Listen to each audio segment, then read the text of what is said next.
অবশেষে জামিনে ছাড়া পেল বড়বাজারের বিজেপি নেতা সঞ্জয় মাহাতো সহ 4 জন। কিছুদিন আগেই বড়বাজার থানা এলাকায় একটি শিবগঞ্জনের মেলায় তৃণমূলের যুব নেতাকে মারধরের অভিযোগ ওঠে বিজেপি নেতা সঞ্জয় মাহাতো সহ বেশ কয়েকজনের বিরুদ্ধে। আর সেই ঘটনায় সঞ্জয় মাহাতোর জন্য অন্যান্যদের গ্রেফতার করে পুলিশ। যদিও বিজেপি নেতৃত্বদের দাবি তাদের নেতাদের মিথ্যে মামলায় ফাঁসানো হয়েছে। অবশেষে সোমবার জামিনে মুক্তি পেলেন বিজেপি নেতা সঞ্জয় মাহাতো সহ 4 জন।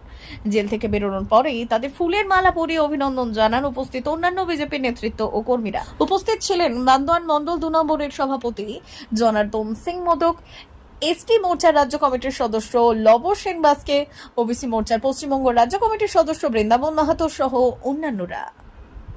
বড়বাজার থেকে সঞ্জয় চৌধুরীর রিপোর্ট, পুরুলিয়া টুডে। তারই আজকে জয়লাভ আমাদের যে 4 জন ব্যক্তি, সঞ্জয় মাহাতো, চৌধুরী মাহাতো, কাঞ্চন মাহাতো, ফলারি মাঝি, এই 4 জনের আজকে আমরা মিথ্যা মামলা থেকে নিয়ে এলাম আমাদের প্রচেষ্টায়। আর এটা বৃহত্তর আন্দোলন হবে আগামী দিন।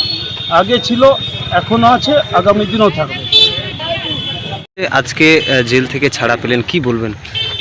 দেখুন, বিষয়টা হচ্ছে আজকে 2011 থেকে 2025-এ যে রাজনৈতিক পশ্চিমবঙ্গের বুকে চলছে তৃণমূলের যে অপশাসন, সেই তৃণমূলের অপশাসনের সময়কালীনে আজকে এমন অবস্থার মধ্যে হয়েছে যে বিরোধী দল করছে, হয় বিজেপি হোক, তৃণমূলের বাদে যেসব পার্টিগুলো আছে, সিপিএম হোক, বাকি আদার্স কংগ্রেস হোক, এইসব পার্টি যারা নেতৃত্ব দিচ্ছে তাদেরকে কীভাবে চক্রান্ত করে ফাঁসানো যায় সেই প্রচেষ্টায় তৃণমূল চলছে।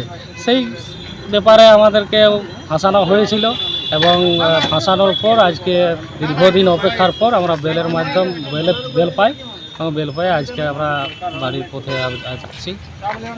তো আগামী দিনে কি আপনাদের লড়াই জারি থাকবে? একদম।